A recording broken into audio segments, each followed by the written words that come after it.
Hello friends, இன்றைக்கி அவரைக்காய் முட்டை பொரியல் எப்படி பண்ணலாம்னு பார்ப்போம். ஒரு கடாயில் எண்ணெய் ஊற்றி கடுகு, உளுத்தம்பருப்பு, சீரகம், அதுக்கப்புறம் 3 காஞ்ச மிளகாய், அப்புறம் ஒரு 5 6 பல்லு பூண்டு, ஒரு சின்ன துண்டு இஞ்சி, அப்புறம் ஒரு சின்ன வெங்காயம் பொடியாக நறுக்கி ஆட் பண்ணியிருக்கிறேன்.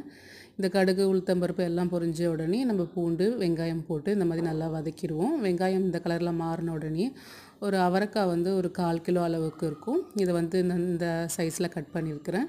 இது மாதிரி கட் பண்ணி நல்லா ஒரு மிக்ஸ் கொடுத்துட்டு, அதுக்கப்புறம் இதுக்கு தேவையான அளவு உப்பு ஆட் பண்ணி கொஞ்சோண்டு மஞ்சத்தூளும் ஆட் பண்ணிப்போம். அதுக்கப்புறம் அதையும் ஒரு வதக்கிட்டு ஒரு 1/4 கிளாஸ் அளவுக்கு தண்ணி ஊற்றிருக்கிறேன். தண்ணி ஊற்றிட்டு ஒரு 5 நிமிஷம் ஃப்ளேம் கொஞ்சம் கம்மி பண்ணி வைங்க. நல்லாவே அவரைக்காய் வெந்துடும். அவரைக்காய் வெந்த உடனே நான் 2 முட்டை உடச்சி ஊற்றிருக்கிறேன். அப்புறம் இந்த முட்டையை நல்லா இதில் நல்லா ஒரு மிக்ஸ் கொடுத்துருவோம். தேங்காய் கூட ஆட் பண்ணலாம், ஆனால் முட்டை இன்னும் டேஸ்ட் நல்லாயிருக்கும். அதுக்கப்புறம் கொஞ்சம் பெப்பர் ஆட் பண்ணி நல்லா ஒரு மிக்ஸ் கொடுத்து ஆஃப் பண்ணிவிடுங்க.